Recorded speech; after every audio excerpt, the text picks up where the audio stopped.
that. It's not exactly the most radical suggestion, is it, trying to get these guys to work weekends and overtime? A lot of them putting in the hard yards already to try and bring down waiting times, aren't they?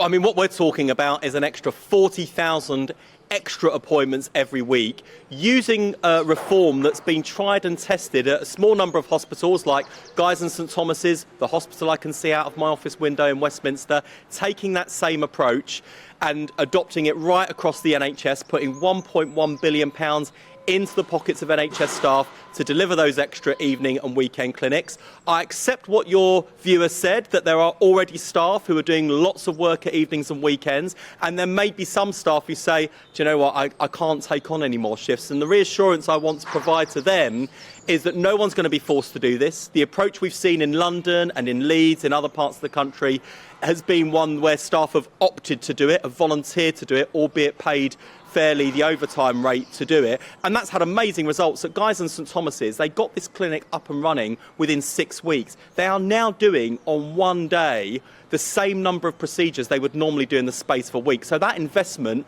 linked to that reform will deliver better results, alongside doubling the number of diagnostic scanners, not just more scanners, but AI-enabled scanners, so we can get through the 1.6 million people who are waiting anxiously for those diagnostic tests and scans. And finally, we're going to use spare capacity in the independent sector. We can already see people who can afford it paying to go private and being seen faster.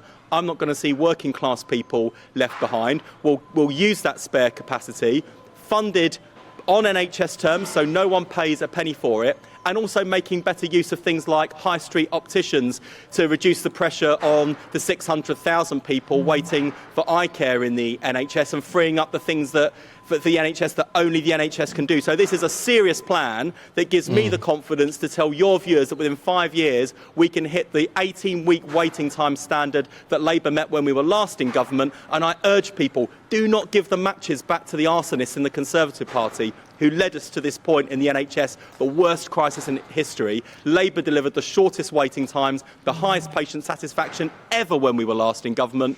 We did it before, we'll do it again. Well, you know, well said, very enthusiastic there, but Wes, talk is cheap, and providing those services is not cheap. And a lot of them will be provided by freelancer agency staff, and they're very expensive. How are you going to pay for all of this? Well, it's a fully costed, fully funded package. The £1.6 billion package for NHS waiting times is funded by clamping down on tax avoidance, closing the non-dom loopholes that, surprise, surprise, the Tories have left in there for their mates. Leopards don't change their spots. Bear that in mind on July the 4th. And that means we'll be able to fund this capacity in the NHS linked to reform. And that's what people can expect from the NHS, because as I've heard from GB News viewers before, whether they work in the NHS or they're patients who use the NHS, we can all see examples of waste and inefficiency. And at a time when people have been absolutely clobbered in terms of higher taxes, higher rents, higher bills, higher mortgages, we can't just say to the country, we're just going to tax people more to pay for the NHS. So we've got to make sure that that £160-odd billion that goes on the NHS is money that is well spent, because it's your money, and we take it seriously. You're going to be very much front and centre, aren't you, if Labour lead the election? Rachel Reeves yesterday saying no budget until the autumn, so you will be stepping in as delivering the first change, I suppose, with these proposals to try and cut down waiting times. I put it to you that you have a huge challenge on your hands, because 10 years ago, 30% of government expenditure was on the NHS. Today, it is half of all government expenditure. And yet you have to deal with the unions, your friends, your donors, the people who have been dragging the NHS through endless strikes and want more money spent on the NHS. So how do you square that with this pledge, this enormous pledge to bring down waiting times within 5 years, at the same time as dealing with unions who want more cash? Well, I'll say a couple of things. Firstly, the British Medical Association is not and never has been affiliated to the Labour Party or donated to the Labour Party. In fact, you know, the Labour Party's got some scars on its back, going right back to Nye Bevan's days when the BMA initially opposed the creation of the NHS, and he had to negotiate hard to get it off the ground with the BMA. Of course, their position's now changed. We've won the argument, we've moved on.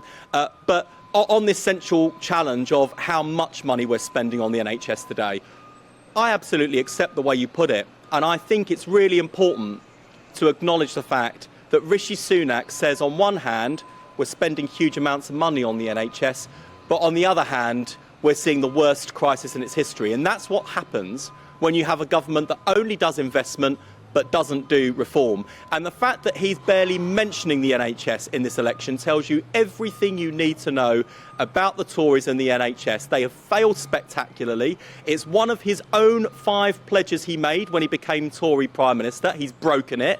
And now he's running away from his record, hoping that by, scattering some policies round on national service, we'll talk about that instead of the NHS. Well, and even when his Tory MPs go on holiday during the campaign, I think he thinks, well, at least we're talking about that and not the NHS. I mean, this is a clown show, and it's time to bring this circus to an end, and only a Labour government can do that. OK, speaking of circuses, what about the treatment of Diane Abbott? There's all the hoo-ha about what exactly your leader knew about when this investigation was completed, whether or not he was telling the truth, saying that that was still going on. But this morning, lots of confusion. It seems as though she was given the whip.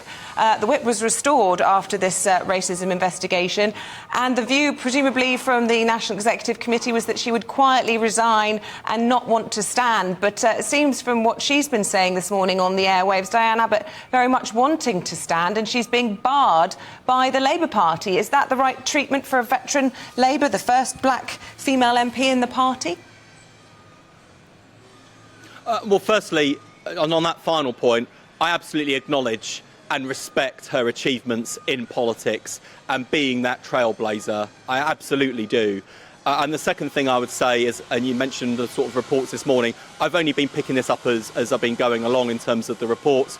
I'm not involved in the process. I don't know what decision has been made and on what basis at this stage. I've been out talking about how we cut NHS waiting lists this morning.